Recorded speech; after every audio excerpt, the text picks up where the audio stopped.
السلام علیکم ورحمۃ اللہ وبرکاتہ۔ آج مکۃ المکرمہ اور مدینہ شریف جانے کے لیے کام رواج بن چکا ہے۔ ہر کوئی ارشاد و ناد جس کے پاس پیسہ ہوتا ہے مکہ مکرمہ مدینہ منورہ گھومنے کے لیے چلا جاتا ہے۔ پہلے ہمارے تمہارے ذہن میں ایک بات ہوا کرتی تھی کہ جسے اللہ کے نبی بلاتے ہیں وہی جاتا ہے، اور بڑے نیک متقی پرہیزگار لوگ جایا کرتے تھے۔ جب کوئی حاجی حج کرنے کے لیے جاتا تھا یا نبی کریم صلی اللہ تعالی علیہ وسلم کا روضہ انور کی زیارت کے لیے جاتا تھا تو واقعی وہ شروع سے بڑا نیک ہوتا تھا، یا گنہگار ہوتا تو وہ گناہوں سے توبہ کر لیتا تھا، نمازی وہ ہوتا تھا اور نمازی بھی ہوا کرتا تھا، روزوں کی وہ پابندیاں کیا کرتا تھا، شریعت مصطفیٰ پر چلنے کی کوشش کرتا تھا، سنتوں کو بھی ادا کرتا تھا، نبی کریم صلی اللہ تعالی علیہ وسلم سے بڑی محبت کرتا تھا حج جانے سے پہلے، مدینہ منورہ جانے سے پہلے۔ واقعی اس کو دیکھ کر لوگ کہتے تھے کہ فلاں آدمی واقعی بہت اچھا ہے۔ جب وہ اس کے بہت جلدی دھیرے دھیرے اس کے سینے میں ایک تڑپ پیدا ہوتی کہ میں مدینہ شریف جاؤں، سرکار اللہ کے نبی صلی اللہ تعالی علیہ وسلم کے روزے کا دیدار کروں۔ بچپن سے نیک ہوتا ہے یا بعد میں توبہ کر کے نیک ہوتا تھا تو وہ مدینہ شریف جاتا تھا تو لوگ اس کو اتنا مانتے تھے، اس کی عزت کرتے تھے، میلوں دور سے لوگ اس کے جب وہ جاتا تھا اس کے پہنچانے کے لیے آتے تھے، جب وہ واپس آتا تھا اس سے ملاقات کرنے کے لیے آتے تھے۔ واقعی اس کا ایک وقار تھا، اچھا لگتا تھا، بڑی خوشحالی ہوتی تھی، مگر آج کے دور میں بالکل اس کا برعکس ہو گیا، اس کا الٹا ہو گیا، ساری باتیں ختم ہو گئی۔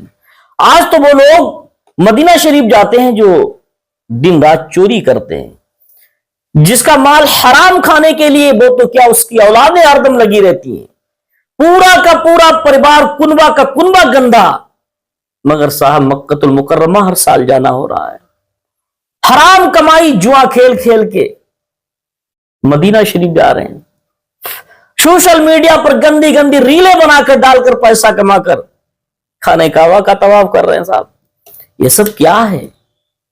آج کے دور میں مکۃ المکرمہ مدینہ شریف جانا بہت آسان ہو گیا، اتنا آسان کر دیا لوگوں نے، بس پیسہ ہو منہ اٹھاؤ چلے جاؤ، دامن چاہیں گناہوں سے بھراؤ، دنیا میں کچھ بھی کرتے رہو، گھر میں کچھ کرو۔ لیکن ایک بات اور تھی پہلے کے زمانے میں، پہلے کے وقت میں ایک بات یہ بھی تھی، اگر کوئی گنہگار ہوتا بھی تھا، بے نمازی بھی ہوتا تھا، جب وہ حج کرنے کے لیے جاتا تھا، حج سے واپس آتا تھا تو سارے گناہوں کو چھوڑ دیتا تھا۔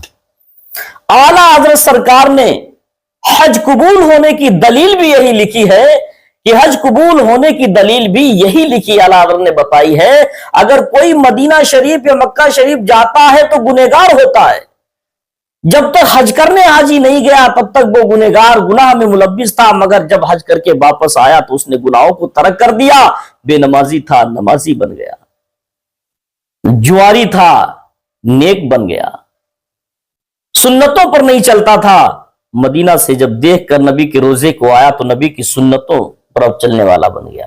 یہ حج قبول ہونے کی اعلیٰ دلیل ہے۔ مگر آج جیسے گئے تھے ویسے گھوم کے آ رہے ہیں، جیسے جاتے ہیں بس ویسے ہی کورے گئے کورے ہی واپس چلے آتے ہیں۔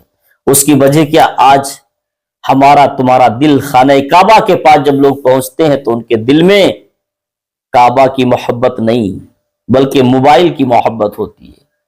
کعبہ کو اتنا نہیں دیکھا جاتا جتنا موبائل کی اسکرین کو دیکھا جاتا ہے، دماغ یہ کعبہ کی طرف نہیں لگاتے ہیں لوگ جتنا دماغ موبائل کی طرف لگاتے ہیں، لوگوں کو دکھانے کے لیے۔ کوئی حاجی موبائل کو دیکھ رہا، اپنی فیملی کو دکھا رہا، دیکھو میں طواف کر رہا ہوں، طواف کعبے کا کر رہا ہے، دماغ اس کا گھر چل رہا ہے۔ کوئی حاجی اپنے دوستوں کو تصویر دکھا رہا کہ دیکھ میں خانہ کعبہ میں پہنچ چکا ہوں، میرے پاس پیسہ تھا، میں کعبہ میں آ گیا۔ دل تو کعبہ میں ہونا چاہیے، تو دل تو گناہوں کی معافی میں لگا ہونا چاہیے تھا، مگر یہ دل تو لگا ہوا دوستوں کو اپنا جلوہ دکھانے کے لیے۔ کہاں سے تمہاری نیکیاں آئیں گی، کہاں سے تمہارا حج قبول ہوگا؟ تو میں اتنی لمبی چوڑی بات نہ کر سب سے پہلے میں جو خانہ کعبہ کے لیے جو حاجی لوگ گئے تھے عمرہ کے لیے، تو مسلمانوں وہاں کے ایک حاجی نے وہاں کا یہ رویہ دیکھا، وہاں کا یہ حاجیوں آج کے دور کے جو لوگ جاتے ہیں ان کے حالات دیکھے، تو اس نے ایک بات کہی، بڑی پیاری بات کہی، میں اس کی زبانی آپ کو سنانا چاہتا ہوں، اس کو سنیے گا، واقعی کلیجہ پارا پارا ہوتا ہے، آنکھوں سے آنسو نکلتے ہیں، آنکھیں اشکبار ہونے پہ ہوتی ہیں، اور افسوس لگتا ہے کہ وہ پاک گھر اللہ کا جسے واقعی نیک لوگ جانے کے لیے ترستے ہیں۔ یہ حدیث پاک ہے، اللہ کے نبی نے بھی فرمایا کہ وقت ایسا آئے گا قرب قیامت، جو حقدار ہوں گے، جو خانہ کعبہ کا دیدار اور کرنے کی جو حقدار ہوں گے، واقعی نیک متقی پرہیزگار ہوں گے، جانا چاہیں گے، وہ جانے کے لیے ترسیں گے، اور جو جانے کے نااہل ہوں گے، اہل نہیں ہوں گے، گناہوں میں ملوث ہوں گے، پیسے کی بنیاد پر جب چاہیں جائیں گے آئیں گے۔ آج ویسے ہی بالکل ہے، جو واقعی حقدار ہیں جانے کے، وہ بیچارے ترس رہے ہیں جانے کے لیے، ان کو کوئی نہ کوئی پہنچانے کی کوشش کرتا ہے، نہ ان کے پاس نہ سرمایہ ہوتا وہ جائیں۔ تو میں بات لمبی نہ کر کے بلکہ ان جو حاجی نے وہاں پر جا کر وہاں کے حالات دیکھے تو اس نے اپنی زبان سے کیا پیغام دیا، تو اس کو تھوڑی دیر کے لیے آپ ضرور سنیے گا، تاکہ آپ سنیں، اپنے ساتھیوں کو، اپنے دوستوں کو شیئر کریں، اس کو بھی سنائیں۔ دیکھیے بڑی افسوس کی بات ہے اور مجبور ہو گیا میں یہ ویڈیو بنا رہا ہوں۔ عجب منظر ہو گیا ہے، مکہ شریف اور مدینہ منورہ میں عجب سا حال دیکھنے کو مل رہا ہے۔ مطلب میں تو یہ کہہ رہا ہوں کہ ایک آدمی جو ہے وہ عمرے کا پیکج لیتا ہے گھر کا، اور وہ یہاں آنے کے بعد جسمانی طور پہ وہ عمرہ کرتا ہے، روحانی طور پہ پورے خاندان کو کراتا ہے۔ مطلب کیا ہوا؟ ارے کمال ہو گیا، انتہا ہو گئی۔ مطلب کیا عبادت میں دل لگ رہا ہے؟ کیا مذاق بنایا جا رہا ہے؟ ہر آدمی اپنے بوجھ بنا۔ خانہ کعبہ کے اطراف میں طواف کے دوران یا اس کے غلاف سے لپٹنا آدمی سمجھتا ہے کہ جذبے سے لپٹ رہا ہے۔ ابھی یہ آپ ویڈیو دیکھیے نیچے کس انداز میں لگے ہوئے لوگ۔ یہی حال میں نے مدینہ منورہ میں دیکھا، حضور کے روضے میں ادب اور احترام جانے کے بجائے بوجھ بن رہے ہیں۔ کس بات کے وہاں پہ شفاعت کے طلبگار ہو رہے ہیں، اور کس بات کا یہاں پہ اللہ سے اپنے گناہوں کی معافی اور توبہ کرنے آئے ہیں۔ دل تو موبائل میں لگا ہوا ہے، دل تو کیمرے میں لگا ہوا ہے۔ خدا کا خوف کھاؤ بھائی، اللہ کے واسطے اپنی محنت کی کمائی کا پیسہ لگا کے پیکج لے کے یہاں آ کے اپنی عبادت کو ضائع نہ کیجیے۔ اللہ کے واسطے آپ اپنے جس بھی فرقے کے جس بھی مسلک کے جاننے والے ہوں، اپنے عالم دین سے پوچھ لیجیے کہ کیا یہ مناسب ہے۔ اللہ کے گھر کا طواف کرتے وقت جس طریقے سے، جس اینگل سے یہ دیکھیے الگ الگ کیسے پوز بن رہے ہیں، اس میں خواتین بھی شامل ہیں، اس میں مرد حضرات بھی شامل ہیں۔ میرے بھائی اللہ کے واسطے اللہ کو ناراض نہ کرو۔ اللہ کی ناراضگی ناقابل برداشت ہے، بندہ برداشت نہیں کر سکتا۔ اللہ سے دوستی کر لو گے تو عاقبت سمجھ جائے گی، لیکن اللہ کے گھر میں آ کے اگر اس طریقے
تو آپ نے حاجی صاحب کی گفتگو کو سنا اور سن کر بڑا ایک عجیب سا لگا ہوگا۔ وہ پاک جگہ جہاں پر نہ جانے کتنے لوگوں کی آنکھیں ترستی ہیں خانہ کعبہ کا دیدار کے لیے، کتنے لوگوں کے دل مچلتے ہیں، ہر وقت راتوں میں اٹھ کر دعائیں کرتے ہیں نیک لوگ کے مولا ایک مرتبہ اپنے پاک گھر کا دیدار کرا دے، نبی کریم صلی اللہ تعالی علیہ وسلم کے روزے کا دیدار کرا دے، لیکن وہ نہیں پہنچ پاتے ہیں۔ اور جن کو موقع اللہ نے دیا، جو پہنچے ہوئے ہیں، ان کے سینے میں محبت نہیں، ان کے دل میں محبت نہیں۔ جو محبت خانہ کعبہ کی، نبی کے روزے کی دل میں ہونا چاہیے، ان لوگوں کے پاس نہیں جو وہاں پر پہنچے ہوئے، اور جو نہیں پہنچے وہ بیچارے محبت کا پہاڑ سینے میں لیے بیٹھے ہوئے۔